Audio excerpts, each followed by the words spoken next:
0 a 100 aqui no canal do Esportes 61 no YouTube. Você já sabe, mas não custa lembrar.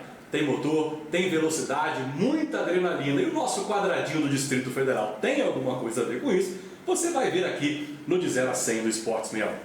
Hoje temos a presença de mais um jovem talento do automobilismo brasiliense que recentemente você acompanhou na semana passada o programa que cobriu todo o aniversário de 50 anos do Autódromo Ayrton Senna em Goiânia.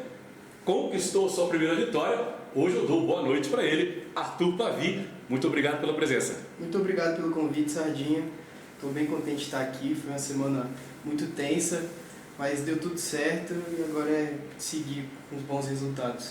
Bacana, a gente estava conversando aqui em off que essa vitória não foi fácil, foi suada, com uma disputa com o Álvaro Cho, largou na pole, perdeu a primeira posição logo no início e foi disputando, mas conseguiu passar no final e conseguiu sua primeira vitória. Você falou numa entrevista pra gente que já estava sem paciência, né? Mas um piloto sem paciência faz besteira, então você teve paciência suficiente. Como é que foi essa gestão dentro do capacete, com a equipe, buscando o momento certo, mas também chegando um carro na terceira posição disputando com vocês? Como é que foi isso? Cara, o tempo ali passou voando. No começo da prova, o Álvaro é sempre muito rápido nas 4, 5 primeiras voltas. Assim, eu tento fazer igual, mas ainda não consigo. Pode ser por prática ou até o jeito dele dirigir, mas ele sempre é muito rápido nas 5 primeiras voltas. Ele acabou abrindo, ele passou na primeira curva, abriu um tempo. Depois dali foi administrando, eu fui começando a crescer na corrida, pegando ritmo. Na hora que eu cheguei, eu tentei passar. E aí vem a equipe no rádio, cuidado para não ter acidente e tal. Aí o Gaetano no rádio, ele vai, passa, bota por dentro, joga ele para fora, sei lá, dá seu jeito, passa ele. Eu falei, pô, tá difícil aqui de dentro, não tá mole, ele fecha muito bem. O Álvaro sabe correr muito bem. Mas assim, no final eu acabei arriscando por fora de novo. Eu falei, pô, dessa vez eu vou frear um tequinho mais para dentro e vou acreditar que vai. Se não der, eu tiro o pé, como aconteceu na outra, que eu fui tentar passar e fui no verde. Deu tudo certo, mantive a segunda posição. Só que quanto mais eu ficava perto do Álvaro, mais o Comparato chegava, porque a gente ficava brigando. E aí era um problema, porque se eu perco a posição pro Comparato, ele e o Álvaro iam ficar brigando na minha frente e eu ia ter que ficar esperando a briga dos dois, na situação do Comparato, mesmo que ele estava da gente. Teve um momento até, uma volta antes de eu passar o Álvaro, que eu e o Álvaro, a gente brigou, ficou muito próximo o Comparato e eu vi que ele ia colocar por dentro. Só que na 5, como você tem muita tração por fora, que é o caminho que os estoques fazem, eu freiei um pouco mais para dentro, ele ainda se tacou por dentro, ele viu que ia bater se continuasse, eu deixei espaço, depois eu até conversei com ele, falei, não, pô, fechei, ele, não, foi tranquilo, eu que arrisquei. Aí ele deu um toque e foi uma volta antes de passar o Álvaro. Mas deu certo no final, a gente comemorou muito. Na hora que eu passei, eu falei, pronto, e agora? Tem que fechar. Aí deu 3 curvas, eu abri, aí o Gaetano no rádio falou, só administra, só vai de boa, não se preocupa porque eles vão brigar. A última volta eu nem peguei zebra, então foi só administrado ali pra frente. A gente acompanhou mesmo, depois da ultrapassagem você realmente abriu. Tem uma pergunta de curiosidade mesmo. Quando a gente vê uma corrida de Fórmula 1, por exemplo, o comentarista fala muito disso, da disputa de ultrapassagem, gasta muito o pneu, quem está atrás perde muita aderência. Como é que funciona isso na Fórmula 4? Na Fórmula 4, como é um carro que não tem aerodinâmica, assim, é muito baixa a questão da aerodinâmica, quando você está atrás de um carro muito próximo, você acaba perdendo um pouco do downforce que você vai ter entrando ar na frente do carro e vai ficar tudo dependendo do pneu. Então, na medida que você vai ficando próximo do carro fazendo curva, você perde a entrada de ar e depende mais do pneu, e isso vai desgastar e esquentar mais, e gerar mais estresse no pneu. Com o tempo passando, vai passando à frente, como a gente fala, e vai ficando pior de dirigir o carro, porque você perde a entrada, meio e acaba sacrificando a saída. Mas em Goiânia é uma pista que só tem umas 2, 3 curvas que é de fato ruim fazer atrás do carro da frente, que é a 1, que precisa de bastante frente, a subida da 5 e a saída do S. O resto era tranquilo, então deu para dar uma administrada. Como eu estava muito próximo do Álvaro e precisava sair bem da 0 para passar na reta e não fazer a pista colado sempre, eu só estive embaixo dele em pontos muito específicos, como no final da reta e no S. Então, toda a corrida eu conseguia ficar de boa. A única questão que a gente toma cuidado para administrar pneu no F4 é não travar, porque de resto não tem muito o que fazer, como gastar pneu, essas coisas, como acontece na Fórmula 1. A gente só tem um traçado para fazer, se você sair, você perde. Bacana. Você mencionou o rádio com o Gaetano, né? Como é que funciona, é uma espécie de coach, né? Como é que funciona esse trabalho do piloto mais experiente com vocês na F4? Pô, no meu caso com o Gaetano, eu tenho o melhor piloto hoje em dia da Stock ali no rádio me ajudando. Então, ele me passa muita tranquilidade, ele vai comentando os setores. Eu lembro das 5 primeiras voltas quando o Álvaro abriu, ele falou: Tuts, falta o setor 1, 2 décimos e meio a 3, dá seu jeito. Só que como eu era mais rápido no setor 2 e 3, não fazia sentido eu tomar no 1, então faltava mais de mim. E aí foi quando eu comecei a ir buscando. Falei, não, tô tomando aqui, deixa eu chegar um pouquinho mais pra dentro, mas na medida do possível, para não cometer o mesmo erro do dia anterior. Ali por fora, quando a gente vai ver o Data, é um cara que sabe muito, que já passou de por muita coisa na vida dele. E para minha sorte, o meu estilo de direção é parecido com o do Gaetano, que é de um carro bem grudado no chão, que a gente gosta. Tanto é que o meu carro lá da equipe era o que mais tinha rake para agradar o meu estilo de guiada. Não é que o meu carro vai ser mais rápido por isso, é porque eu consigo dirigir melhor assim. Quando eu andei no Velocitar, o acerto do carro era um carro bem traseiro. Todos os carros lá da DMG estão assim, anda bem, legal, mas pro meu estilo de guiada não combina.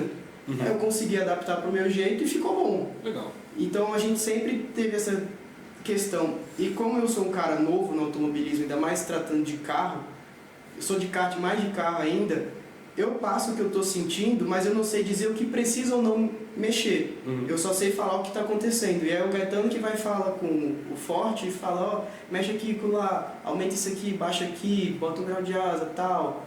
E aí a gente vai fazendo um bem bolado lá e tem dado certo. E fora esse ambiente de pista, né? Treino, classificação, corrida, vocês também têm alguma interação diferente?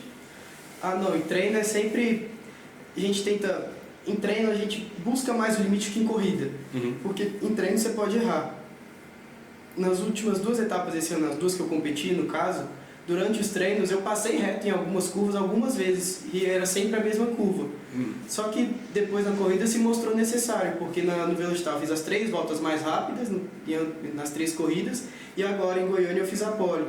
Então a hora de você tentar buscar o limite e saber qual ponto é durante os treinos. Certo. Eu acabei errando na corrida 1, que eu passei do ponto mesmo, não tenho problema em admitir, ali ficou mais chateado.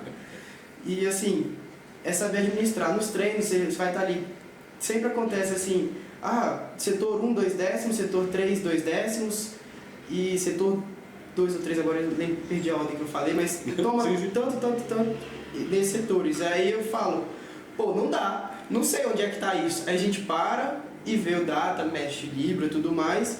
Ou se for algo que, tipo, eu tô rápido, estou 2 e 3 e falta 1 como foi na corrida, eu que tenho que ir atrás. Porque se o carro é bom em 2 setores, não faz sentido ser ruim no terceiro. E é essa a nossa interação. Bacana, legal. Saindo um pouco do piloto individual e indo para a categoria como um todo, como é que funciona essa questão da equipe? Porque os carros têm o mesmo chassi, né? Como é que funciona? O que pode ser alterado e o que não pode ser alterado de uma equipe para outra? Cara, não tenho muito como te dizer isso, porque eu entendo muito pouco do carro. Mas o que eu posso te adiantar é o que todos me adiantaram desde sempre. A Fórmula 4 Brasil, pela questão do custo que as peças para cá, o carro vem como meio de leasing para diminuir o custo de importação, que ele vem com taxa zero, só que as peças que tem que repor, elas têm custo de taxa, porque não dá para você alugar uma peça que pode quebrar. Então, a gente anda aqui com um carro mais alto para não gastar assoalho e tem algumas limitações quanto à altura e acerto. Então, o nosso carro é muito limitado comparado ao carro do exterior. Então você pode mexer em pouca coisa. O que mais vai interferir aqui é como você gosta do carro. Se é um carro mais traseiro ou mais firmezinho. No meu caso eu gosto do carro mais firme. Então eu sempre ando com bastante rake, a traseira bem empregada, mais contato nas rodas traseiras no chão, e é assim que eu tenho conseguido andar. Bacana. E dá para adaptar bem? A gente estava conversando em off aqui sobre o simulador. Como é que é o seu uso, Arthur, do simulador? Cara, o simulador, te falar, eu entro assim pra brincar, porque eu corro porque é divertido, eu gosto. A gente não faz isso por obrigação, a gente faz porque a gente ama. Então acaba que eu sento ali no simulador, passo 3 horas e meia, 4, depende se estiver sozinho com amigo. Sozinho dá 1h30, fica chato. Com os amigos a gente fica se batendo lá, não custa nada, né? É divertido, a gente fica brincando e aprende bastante, até porque são situações que podem acontecer na vida real. De um amigo seu brincando resolver se tacar, só que na vida real é um doido que quer se tacar. E aí você sabe o que fazer. Exato, não tem aquela peça que custa caro que vem de fora, não precisa trocar, né? Exatamente, no computador você aperta um botãozinho ali e o carro tá novo. Bacana. E as pistas do Brasil hoje, né? Porque a gente sabe que a gente tem uma deficiência muito grande em pistas, normalmente são as mesmas, né? Interlagos, Velocitar, Goiânia, infelizmente aqui o nosso de Brasília está... Acredito que você nunca correu lá, né? Não. Você tem 19 anos, então você tinha 4 anos de idade quando... Nossa, é estranho falar isso. Um piloto que está aqui com quase 20 anos de idade, nunca correu em casa. Como é que funciona? Como é que você corre no simulador por diversão, como você falou? Mas às vezes você precisa conhecer um ponto do circuito. É fácil ter o circuito brasileiro lá? Sim, assim, depende muito. Como eu te falei, a Goiânia, a gente pegou a pista atualizada agora, que eles escaneiam. Existem empresas que fazem isso para o aplicativo, você, claro, vai ter que comprar, só que para nossa sorte o pessoal da Stock torra dinheiro e a gente usufrui dos benefícios deles. Mas, por exemplo, o melhor simulador do mundo que tem é o iRacing. Ele não tem, por exemplo, Goiânia, não tem Velocitar, mas tem Interlagos. Então, quando a gente vai correr em Interlagos, a gente se prepara no iRacing em Interlagos. Na etapa de Goiânia e Velocitar, eu usei o Assetto Corsa com o mod do F4 Brasil, uma pista escaneada do Brasil. Então, assim, você vai acostumando ali, você entra no jogo, cada jogo tem sua física, o seu handling diferente, mas você acaba pegando o jeito, porque a questão ali é mais a repetição do aonde frear, como frear e o melhor jeito de fazer a curva. Não vai ser igual na vida real, mas você tem uma noção do melhor jeito a se fazer quando chegar a hora, entendeu? Entendi. E isso é interessante, né? Porque a gente está acompanhando ali uma polêmica na Fórmula 1, por exemplo, do Helmut Marko lá com o Verstappen, proibindo ele de um simulador de madrugada, mas o tricampeão do mundo, possivelmente tetra esse ano, também usa o simulador e por diversão como você o tempo todo. Arthur, a gente está falando muito sobre o seu presente, né? Mas é interessante também saber o seu passado. Como é que você chegou nesse mundo do automobilismo? Foi por influência de quem? Conta um pouquinho da sua história. Vou começar lá do início. Meu pai sempre assistiu Fórmula 1, eu não gostava, eu odiava, não tenho problema em falar. Eu odiava mesmo, ele colocava, eu lembro de assistir, sempre que assistia eu ligava a televisão, quem estava ganhando era o Vettel.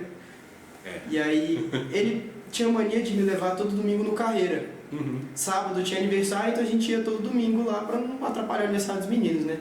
E aí ele levava como brincadeira, só que aí ele botava pra andar lá e assistia a corrida, botava pra andar lá e assistia a corrida. Fui ficando mais velho, aí como 90% das pessoas, os meninos resolvem partir pra futebol, eu joguei tênis de mesa. E aí chegou num ponto, eu fiz um amigo na escola, ele anda a cavalo, só que o irmão dele era piloto. E eu admirava muito e queria fazer igual. Que é o Gabriel Lemos aqui de Brasília também. E aí eu falei com ele um dia, pô, onde é que você faz tal? Quero fazer uma escolinha. Aí eu peguei, fiz uma aula experimental, o Diogo Broca, você deve conhecer, que é o chefe de equipe da Procart aqui em Brasília. Foi lá que eu fiz o treino com ele. Lá no Guará. Nisso eu já estava assim, indo quase toda semana, sábado e domingo, no indoor, ficar brigando com os caras, né? Que eu levava a sério, enquanto o pessoal era só um monte de domingueiro. E aí eu pegava e me sentia piloto e tal, aí eu fui andar no carro de verdade para ver como é que era e eu tive dimensão da diferença. Eu primeiro andei no F4 de 18 cavalos, tomei, sei lá, 6 segundos. Eu parei no box no primeiro dia, o Meca lá falou, pô, você é o Brian? Eu falei, não, pô, o Brian tá morto, é Toretto. E aí hoje em dia meu apelido seguiu desse primeiro dia como Toretto. Muitos me conhecem como Toretto. Olha. E não como Arthur. Em São Paulo, até quando eu competi o Copa Light em São Paulo, as contas de peça, de pneu, eram tudo Toretto. Meu pai chegava para pagar, pô, conta do Arthur. Não tem, era do Toretto de Brasília. Então, foi assim. Aí eu comecei a andar com broca, se eu não me engano, em julho ou foi outubro de 2019, estava na pandemia ainda. Eu treinei por 6 meses, no outro ano eu competi de kart aqui, em Brasília, e fiz metade do SPR lá no Sul, que foi quando liberou no meio de 2020. Lá eu tive um bom resultado, aqui eu acabei graduando, não era para ter sido graduado, mas foi um erro nosso na época de não ter visto a regra. E isso me fez não poder correr em 2021 como novatos. Eu tive que correr de sprinter. E o que isso quer dizer? Que o ano que eu ia ter para de fato disputar uma Copa do Brasil ou um brasileiro, porque eu estaria me preparando, eu tive que abdicar e só correr de sprinter em São Paulo, que a sprinter em São Paulo ela permite o graduado de primeiro ano que não tenha sido colocado entre os 10 primeiros na Copa do Brasil ou brasileiro do ano antecedente a correr lá como novato, porque o cara mais um ali, entendeu? E quando eu corri lá, eu corri com o Edu Pérez, estava no terceiro ano de novato, e eu entrando no meu primeiro ano feito de novatos. Que, na verdade, o primeiro ano inteiro de graduado de kart seria aquele. Sim. Porque antes eu só treinava e bati roda aqui em Brasília, só que eu queria de 5, 6 karts. Sim. E aí eu acabei sendo vice-campeão paulista lá, perdi na última corrida do título, a gente chegou empatado, eu tive uma discussão com o Broca, porque eu fui frouxo na primeira corrida, era uma bateria de 3. E aí ele falou, não, você tem que ser mais duro ali, sei lá o que. Eu fui ser mais duro, acabei batendo, fiquei na pista. O adversário justamente, que era o que estava empatado na liderança, continuou na pista, e a colocação que ele terminou eu não pontuei.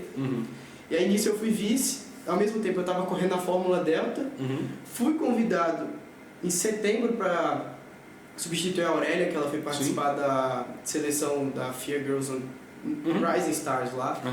E aí eu corri em Goiânia. Por acaso agora vai fazer 3 anos que eu sentei no F4 pela primeira vez. E eu substituí, fiz 2 pontos na minha estreia lá, fiquei bem contente, foi uma performance até bem boa. E foi isso assim até agora. Não, bacana. Quando você substituiu a Aurélia, como é que foi você sentar no carro de F4 pela primeira vez e já ter que se adaptar com um tipo de pilotagem diferente? Porque o carro da Fórmula Delta ele tenta ser o mais parecido possível, mas ele ainda tem a limitação de performance. Como é que foi essa adaptação? Cara, o carro da Fórmula Delta, eu já escutei muita coisa por aí, sabe? Mas é um carro que eu respeito muito. Sim. É um carro que, quando eu fui correr em Goiânia, por exemplo, da F4 na primeira vez, a gente fez um treino com o pneu reserva da Aurélia, que era o set da Pirelli Internacional.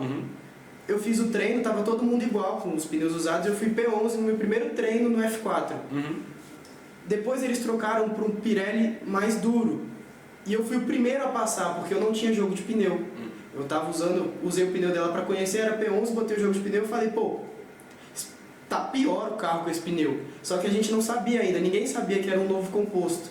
A gente foi saber só na sexta-feira, porque o pessoal começou a reclamar. E aí vingou, porque... Pô, você for andar de kart hoje, você chega lá no meio de todo mundo, anda assim, anda bem, aí bota um pneu zero e fala mal, é fácil culpar você mesmo, só que ali na hora a gente sabia que era o pneu, tava diferente. Só que assim, o Delta, ele, para esse pneu novo deles, da F4 que eles colocaram, que já trocou agora, que é um Cook, mas na época era o Pirelli Nacional, ele tomava, sei lá, 3 segundos, 4. Tudo isso. O Delta era um carro muito rápido na época e ainda é. Hoje em dia eles deram uma capada por questão de quebra. Muita gente fala, pô, o câmbio é ruim, não sei o que, mas não é. O câmbio comigo não quebrou. E com muitos não quebraram. É só a gente que abusava do uso do câmbio. É um câmbio delicado. Você não pode chegar querendo frear e tacar tudo na marcha, que vai quebrar. Não tem limitador como no F4, você vem apertando ele não baixa. Então faltava muito do pessoal ali saber cuidar do câmbio. Mas o carro da Delta, eu tiro o meu chapéu. É um carro bom para aprender. Eu acho que todo mundo que fosse correr na F4 com 15 anos, com 14, devia fazer um ano lá, porque você pega uma noção. O acidente lá, pode ser que você se machuque, mas ele vai te dar a sensação de susto mais próximo do que do F4. Eu tive um acidente lá que eu voei no Delta, eu saí completamente inteiro rindo, porque um ano antes eu tinha tido um capote de kart com o mesmo menino que eu bati na Delta, então a gente saiu de lá conversando. Então, assim, eu acho o Delta uma baita preparação para F4. Entendo, a gente teve uma conversa com o Léo Giacomazzi, né? Sim. E ele estava falando isso mesmo. Financeiramente, ele é mais viável, né? E também aquele piloto que não pode competir ainda na Fórmula 4, são 16 anos, não é, na Fórmula 4? 15 completos. 15 completos, né? Então tem aquela transição ali. E de fato, você falou do aprendizado. né? Um piloto que tem que aprender a descer a marcha na mão, depois quando ele chegar num carro com limitador, ele vai ter uma noção melhor também de como passar. E você teve essa escola, né? Você teve essa escola, muitos pilotos têm essa escola e faz muito sentido. Passamos do passado, entramos no presente. Agora vamos tentar entender o futuro do Arthur ou do Toretto. Como é que você quer que te chame? De Arthur Pavio ou de Toretto? De Arthur, Toretto, os dois eu atendo como meu nome. Tá certo. Rebatizar aí nosso querido Arthur Pavio. Então, Arthur, você começou a ter boas performances, né? Vamos desconsiderar o acidente, né, de sábado. Sim. Você fez a pole, né? Você cometeu um erro como qualquer piloto comete, ainda mais em categorias de base, mas você começou a ser visto, pessoas estão falando de você. Como é que você lida com isso e quais os seus próximos passos que você começou a pensar a partir de agora? É uma sensação diferente, sabe? Porque ano passado eu era um novato com 9 repetentes na categoria, então era muito difícil você estar ali no meio de quem já tinha um ano e meio de experiência, porque 9 dos que repetiram ano passado, no ano retrasado, quando anunciaram o F4, já faziam muitos treinos em Fórmula. Então era um grid que já estava bem preparado. Assim, o que eu posso te dizer? Eu tô contente com a performance, só que muita gente fala, pô, agora você é um piloto e tal. Eu falei, não, eu não sou um piloto ainda. Eu tô tentando ser um piloto. Tanto é que na série da F4 eu falei, eu não posso me considerar um médico se eu acabei de entrar na faculdade de medicina. Você tem que completar todo o processo para você se autodeclarar uma pessoa dessas, né? Certo. Pô, sou um cara que ainda tá cometendo um erro, olha aí, acabei de errar e joguei uma corrida fora. Mas assim, o reconhecimento é muito bom. Eu não faço isso pelos outros, eu faço por mim, mas é bom ver que tem gente que torce por mim, que eu recebi muitas mensagens de pessoas que eu não falava antes, que falavam, pô, assisti sua corrida, eu sabia que ia ter tal, botei na TV, parabéns pela vitória e tal. Você dá uma alegria, sabe? Então é muito bom ver isso acontecendo agora. Eu acho que você é piloto. Tá? Eu acho que você é piloto e se um Max Verstappen da vida, um Lewis Hamilton cometem erros na Fórmula 1, por que você não pode cometer? Né? Então, não precisa ser duro com você, porque você pilotou muito esse final de semana. Claro, vai desenvolver, vai pilotar mais. O teu próximo passo pensando em outras categorias, né? Eu acredito que você ainda queira talvez uma temporada completa na Fórmula 4 ou não, enfim, conta um pouquinho do teu sonho, da tua trajetória ideal na tua cabeça de, poxa, eu quero fazer isso. Vou contar o que eu conto pra todo mundo. Meu sonho nunca foi Fórmula 1, nunca sonhei em correr de Fórmula 1, claro.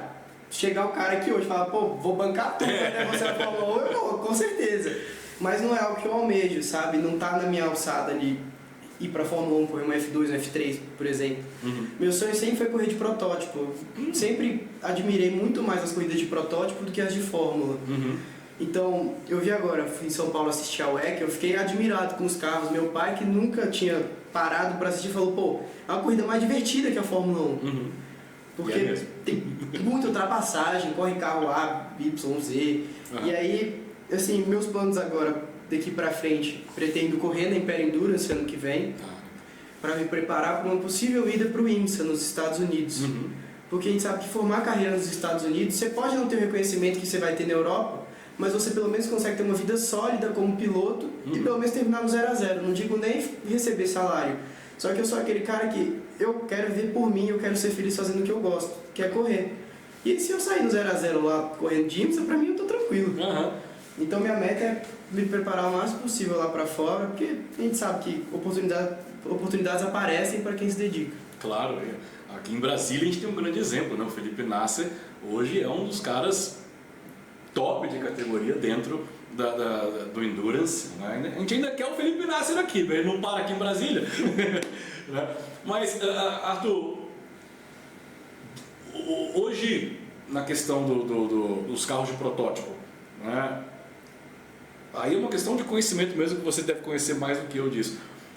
O Endurance hoje, de longa duração, de média duração, de curta, você tem preferência nisso? Existe uma diferença muito grande no piloto? Ou aquele tipo de piloto vai em qualquer modalidade da... Eu acredito que aquele tipo de piloto que corre Endurance, ele vai em qualquer modalidade, porque como é uma prova de longa duração e de resistência, o cara que passa 1h30 dirigindo um carro a 270 km por hora, não vai sofrer um pouquinho que seja por correr 30 minutos no carro 230.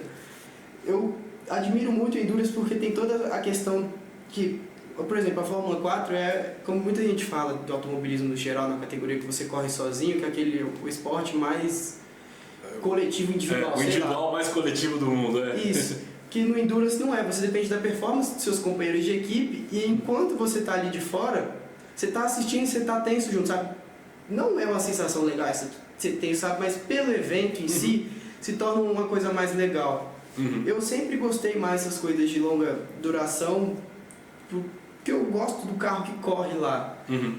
E assim, você só consegue extrair o máximo possível de um carro desse se você tiver com os melhores do seu lado. E é sempre bom você ter pilotos bons andando no mesmo equipamento que você pode comparar. Pô, eu sou mais rápido aqui, mas eu estou em outras 6 curvas. O que eu tenho que fazer igual? Porque o carro é o mesmo. Certo. O pneu vai ter, sei lá, 10 voltas de diferença. Quando eu botar um pneu novo é para eu fazer mais ou o mesmo. Então você evolui muito numa categoria como essa. Por exemplo, se eu fosse correr agora com o Gaetano de Mauro, no mesmo carro, condições iguais, eu aprenderia muito mais que, por exemplo, fazendo uma etapa com ele de coach. Porque é um cara que já sabe andar muito. E eu sentar no mesmo negócio que ele, sabendo que o carro vai aceitar fazer aquilo, vai me dar uma confiança maior, porque eu vou aumentar o meu limite. Entendi. Parte dessa adaptação se considera aí um estocão para você aí? Eu não vou mentir não me agrada não. Não? Stock, GT, eu acho legal de assistir, mas não de correr. A Stock, vejo muita gente falando que o carro é muito traseiro. Não cola comigo, eu gosto, como eu comentei antes, eu gosto do carro bem firme. E é assim que os protótipos são, eles têm muita aerodinâmica, mais de 2 toneladas de downforce. Então é um carro bem preso, você vai dar o pé e vai grudar. Então é a questão do acreditar que vai te levar para lá. O Stock é aquele carro que você vai trabalhar mais no volante, não é meu estilo de direção. Eu quando vou treinar de kart, está escorregando, eu paro lá e falo, prende isso aqui, prende, então nem volto para a pista. E Bacana. Stock eu passo agora, claro, mais pra frente nunca se sabe, né? Mas enquanto eu tô com condicionamento e com vontade, disposição e tempo, eu quero tentar seguir meu sonho. Ah, que bacana. Isso é o mais importante. É você estar feliz e não daqui a 20 anos se arrepender da carreira que você tomou. Arthur, a gente está chegando ao final, né? A gente tem um momento aqui, né, que todo mundo que passa assina o nosso macacão aqui. Então já tem assinatura aí de Guga Lima, já tem assinatura de Pedro Cardoso, do Gurgel, lá do Guará também, que veio aqui com a gente. Quem mais? Os meninos, né, do kart também, o Santa Rosa, né? Então a gente quer também a sua assinatura. Essa é a assinatura, AP de Arthur Pavio 88, que é o número da lenda. E onde é que veio esse 88? Qual é a inspiração? Foi o primeiro kart que eu andei. Na escolinha, o kart estava 88, eu olhei assim, achei legal esteticamente, não consumi a visão, sabe, um 7, que você tem que pensar pra ler, 88 tá de boa. Ah, então eu perguntei porque o meu era 89, mas era quase o meu nascimento, aí eu botei 89. Ah não, o meu teria que ser 05. Então, eu era adolescente, ele já tem, a gente corria lá no Guará também, de 125, mas já tem quantos anos isso?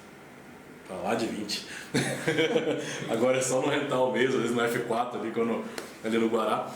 Arthur, já assinado aí o nosso Macacão das Estrelas, eu quero dizer que foi um prazer enorme estar aqui com você e ter conversado brevemente com você lá em Goiânia.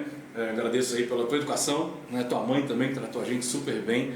Então a Daniela aí um abraço, Daniela, obrigado. Espero, né, que os seus sonhos se realizem, essa questão do teu futuro, do endurance, do protótipo, que daqui a alguns anos a gente esteja trazendo você aqui de volta para falar de mais conquistas e não somente esse belo troféu, mas o primeiro de muitos daqui para frente aí em novas categorias maiores.